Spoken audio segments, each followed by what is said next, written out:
네, 20대 대선 이제 12일 앞으로 다가온 가운데 여야 대선 후보는 오늘 중앙선거관리위원회가 주관하는 법정 2차 TV 토론회에서 다시 한번 격돌을 합니다.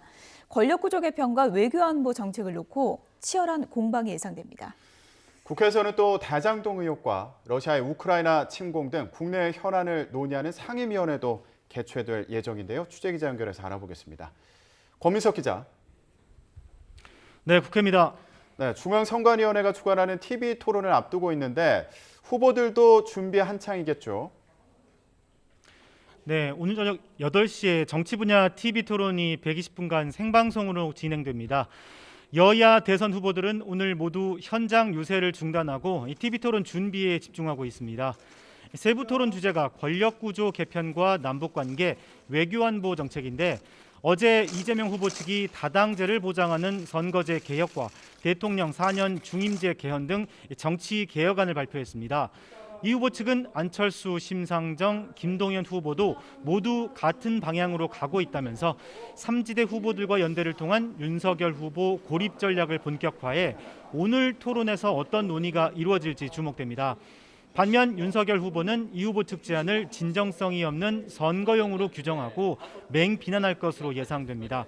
이에 더해 야권 단일화 논의가 무산될 상황에서 윤 후보가 안 후보에게 어떤 태도를 취하는지도 관심입니다. 앞서 21일 토론에서 안철수 후보는 윤석열 후보에게 공세 수위를 높인 바 있어 안 후보의 토론 전략도 주목됩니다.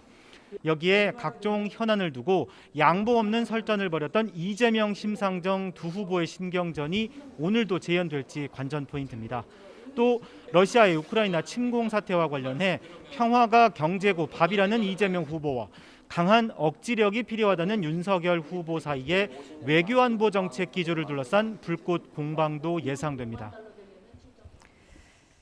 대선 구도가 초박빙 양상인데요. 이러다 보니까 야권 단일화 논의가 막판까지 꺼지지 않는 불씨로 남아있죠. 네, 어제부터 오늘까지 공개된 여론조사 5건에서 이재명, 윤석열 후보는 모두 초접전 양상을 보였습니다. 지지율 격차는 오차 범위 안으로 1에서 2%포인트 차이에 불과했습니다. 지난 20일 단일화 결렬을 선언한 안철수 후보는 단일화의 시간이 지나갔다고 선을 긋고 있지만 국민의힘은 살얼음 판세를 뒤흔들 단일화 희망의 끈을 여전히 놓지 않고 있습니다. 오늘 아침에도 이준석 대표가 라디오 인터뷰에서 단일화와 관련해 윤석열 후보의 의중이 최우선이다. 거간꾼은 빠져야 한다면서 여지를 남겼습니다. 또 오는 28일 대선 투표용지 인쇄일을 앞두고 이번 주말에 윤 후보가 안 후보와 담판에 나설 수 있다는 관측도 꾸준히 나오고 있어 구체적인 움직임으로 이어질지 주목됩니다. 네, 국회 상황도 알아보겠습니다. 오후부터 국회에서 상임위원회가 여러 곳에서 열린다고요? 네, 오늘 오후 2시에 국회 법제사법위원회가 열리는데 박범계 법무부 장관이 참석한 가운데 현안 질의가 진행될 예정입니다. 대선 후보 공방 대리전이 치열할 것으로 예상됩니다. 민주당은 김만배 씨 녹취록을 근거로 윤석열 후보의 대장동 봐주기 수사 의혹을 거듭 제기할 것으로 보이고 과거 윤 후보 시력에 대한 부동시 의혹에 더해 배우자 김건희 씨의 주가 조작 가담 의혹 관련 수사를 촉구할 방침입니다. 반면 국민의힘은 이재명 후보가 대장동 비리 의혹 몸통임을 거듭 주장하면서 성남FC 후원금 의혹 등도 조속히 수사하라고 요구할 계획입니다.